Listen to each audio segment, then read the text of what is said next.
భక్తి వ్యూ ప్రేక్షకులకు స్వాగతం. నేను నవంబర్ నెల 2025వ సంవత్సరానికి గాను మరి మాస రాస ఫలితాలను ప్రొఫెసర్ డాక్టర్ ముల్లపూడి సత్యనారాయణమూర్తిని నేను మీకు తెలియజేస్తున్నాను. ముందుగా మనం అమ్మవారిని ధ్యానిద్దాం. ఓం అరుణాం కరుణాతరంగితాక్షిం ధృతపాశాం కుశపుష్పబాణచాపా మణిమాధివిరావృతాం మయూకై అహమించే విభావయే భవానీం. ఓం శ్రీ దుర్గామల్లీశ్వరాభ్యాం నమ. మనకి ఈ నవంబర్ నెల 2025వ సంవత్సరంలో గ్రహాలు ఏ ఏ గ్రహ స్థితిని చూద్దాం. మనం ఏ గ్రహాలు ఏ రాశుల్లో ఉన్నాయో చూద్దాం. శని వక్రించి మీనరాశిలో, రాహువు కుంభరాశిలో, సింహరాశిలో, మరి ఈ యొక్క కేతువు, అలాగే గురుడు కర్కాటక రాశిలో మంచి ఉచ్చస్థితిలో ఉన్నాడు. రవి నీచపట్టి తులారాశిలో ఉన్నాడు. అదేవిధంగా శుక్రుడు కన్యా రాశిలోను, ఆ తర్వాత మరి యొక్క కుజుడు వృశ్చిక రాశిలో ఉండడం జరిగింది. అదేవిధంగా మనకి నవంబర్ 14 తర్వాత గ్రహాలన్నీ కూడా కస్ప పీరియడ్లో కంటే సంధికాలాల్లోకి రావడం జరుగుతుంది. దాన్ని బట్టి మనం ద్వాదశ రాశుల వారికి, ఒక్కొక్క రాశి వారికి ఏ విధంగా ఉంటుందో మనం చూద్దాం. సింహరాశి, ఈ సింహరాశి వారికి అందరికీ కూడా మనకి ఏం జరుగుతుందండి? సప్తమంలో ఉన్నటువంటి రాహు, దీనివల్ల ఏం జరుగుతుంది? మనకి జీవిత భాగస్వాములతో, వ్యాపార భాగస్వాములతో ఆర్గ్యుమెంట్స్ పెట్టుకుంటాం, వాదనలు. ఇవి పెట్టుకోకూడదు. వితండవాదాలు చేస్తాం. వితండవాదాలు చేస్తే ఎవరికైనా కోపమే కదండి, కాలుతుంది కదా. ఇప్పుడు భర్త తప్పు చేశాడండి, నువ్వు తప్పు చేసావంటే ఒప్పుకుంటాడు చెప్పండి? ఒప్పుకోడు. తాగాడు, నువ్వు తాగావు, దానివల్ల ఫ్యామిలీ డిస్టర్బ్ అయిందంటే ఊరుకుంటాడా? ఊరుకోడు. కాబట్టి మీరు ఏం చేయాలండి? వితండవాదాలు పెట్టుకోకూడదు. తాగితే తాగినండి, ఆయన కిడ్నీలే పోతాయి, ఆయన ఎవరో పోద్దని వదిలేయండి.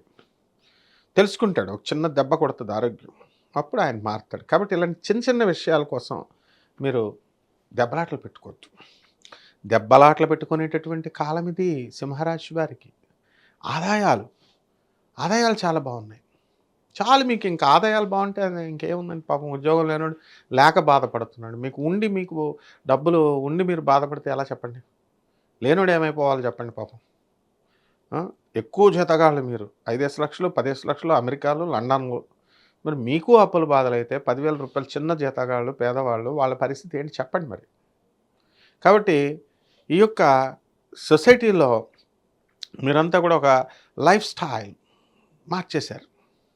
సాఫ్ట్వేర్, డాక్టర్స్, ఇలా మీరు రేట్లు పెంచేశారు, రేట్లు పెరిగిపోయినాయి. పేదవాడు ఎలా కొంటాడు చెప్పండి?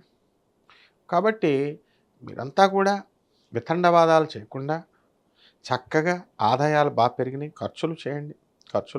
ఫ్యామిలీలు ఖర్చులు పెట్టుకోవద్దని ఎవడు చెప్పడు. సింహరాశి అంటే ఏంటండి? అసలు ఇలా తీసి ఇలా పారేస్తారు డబ్బులు. That is the power of సింహరాశి. పేదవాళ్ళకి, అనాథలకి, సాధువులకి దాన ధర్మాలు చేయడంలో దిట్ట. మీరు సింహరాశి వాళ్ళు, సింహలగ్నం వాళ్ళు చేసినంత ఇదిగా ఎవ్వరూ చేయడం నేను చూడలేదు.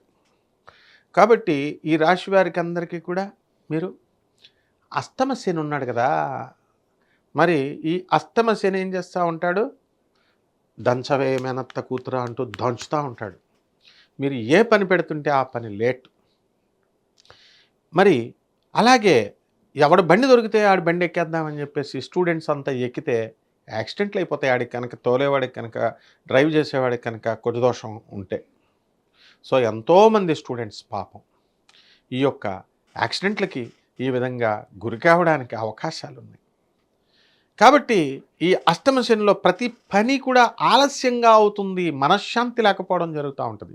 దానికి మీరు ఇదైతే ఎట్లా? అవ్వకూడదు. ఒకసారి చేసేసి మీరు పని అవ్వలేదని చెప్పి వదిలేస్తే ఎలా అండి?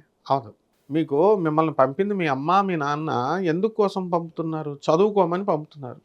మీ అమ్మ మీ నాన్న పంపించిన డబ్బులతో మీరు హోటల్స్కి, రెస్టారెంట్స్కి నీకే అరువు అంటే మళ్ళీ ఆ అమ్మాయిలను కూడా నువ్వు తీసుకెళ్ళడం, ఆ అమ్మాయి ఏమో వాళ్ళ అమ్మ నాన్న దగ్గర డబ్బులు దొబ్బేయడం, నువ్వేమో మీ అమ్మ నాన్న దగ్గర మీరు డబ్బులు దొబ్బేసి ఇద్దరు కలిసి రీయూనియన్లు, లవ్లు, what is all this non sense?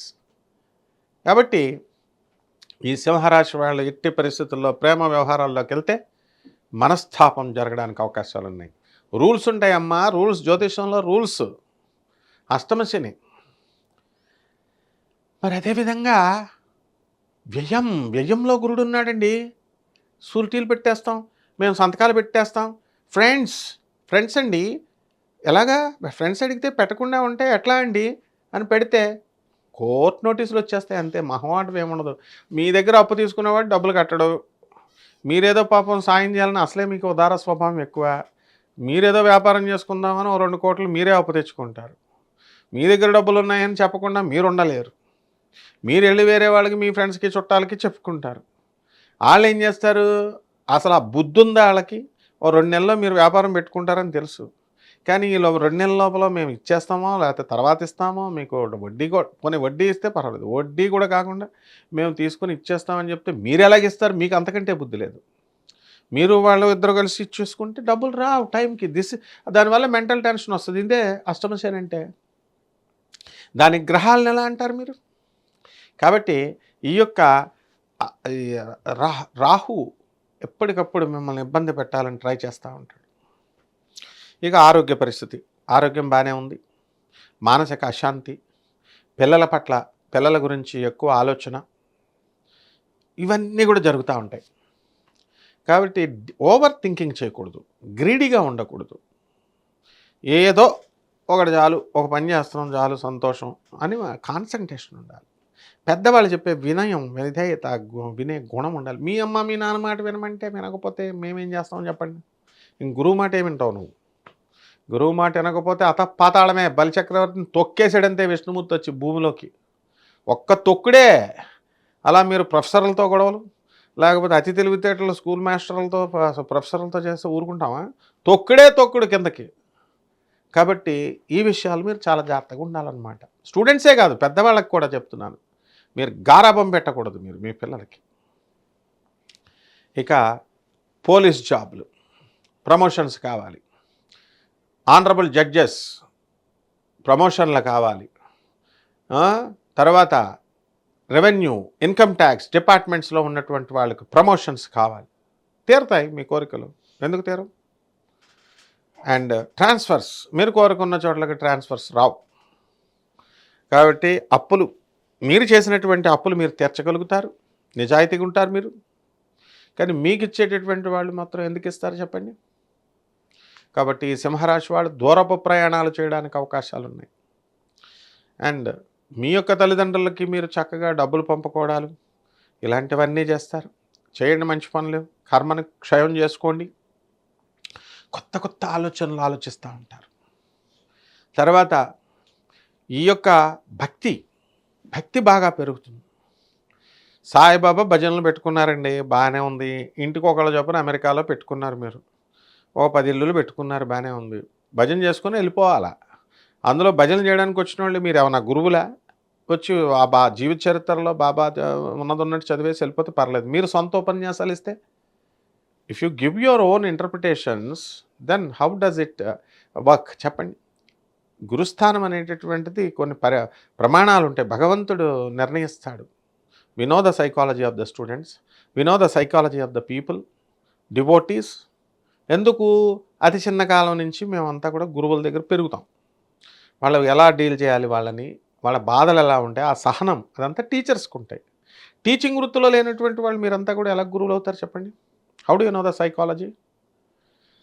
So నాకు ఈ ప్రాబ్లం వచ్చిందండి, నాకు కెరీర్లో ప్రాబ్లం వచ్చిందండి అనేటటువంటి కన్నింగ్ ఫెలోస్ కూడా చాలామంది ఉన్నారు. And they never want to pay the astrologer. వాళ్ళకి ఏంటంటే ఫ్రీగా కావాలి, అడ్వైజెస్ కావాలా. సో పురోహితుడికి డబ్బులు ఇవ్వకపోతే నువ్వు ఎలా పైకి వస్తావు? సో పంతుళ్ళకి వాళ్ళు చెప్పింది వినాలి. అండ్ వీళ్ళు కూడా అలాగే తయారయ్యారు. ఎలా అంటే ఎవరిష్టం వచ్చినట్టు వాళ్ళు చెప్పడం. కాబట్టి ఇవన్నీ ఎందుకు జరుగుతున్నాయి ఈ కన్ఫ్యూజన్స్ అంటే రాహువు. That is what I'm going to conclude. ఇవన్నీ కూడా కన్ఫ్యూజన్, ఇన్ఫాక్చుయేషన్ అండ్ హాలుసినేషన్, ఇవన్నీ కూడా దీనివల్ల జరుగుతాయి. ఈ రాహు మీకు బాగాలేదు కాబట్టి ఇటువంటి పరిస్థితుల్లో మీరు ఇరుక్కుంటారు. That's what I'm going to say. 2 గ్రహాలు బాగుండలేదు కదా, మీకే తెలిసిపోతుంది. రాహు జపం చేసుకోవాలా, రాహు స్తోత్రాలు చదువుకోవాలా, రాహు కిలోంపావు మినుముల్ని ఆవు పేడ రంగు ఉన్నటువంటి వస్తువులనిచ్చి పేద బ్రాహ్మణులకి శనివారం నాడు ఉదయం 8 గంటలకి దానం చేసుకోవాలా. దశమహావిద్యల్లో ఒకటైనటువంటి బగళాముఖి అమ్మవారి యొక్క హోమాన్ని మీ ఇళ్లలో జరిపించుకోవాలా. బగళాముఖి అమ్మవారి యొక్క మంత్రానుష్ఠానాన్ని, జపాన్ని మీరు చేసుకోవాలా. ఆ తర్వాత శని కూడా బాగుండలేదు మీకు.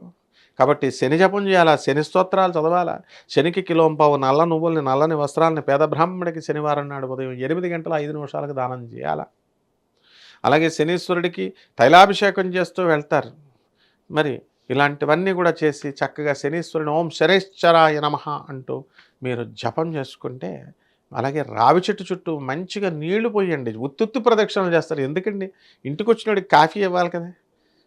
ఆడిస్తే కొంచెం చెప్తాడు.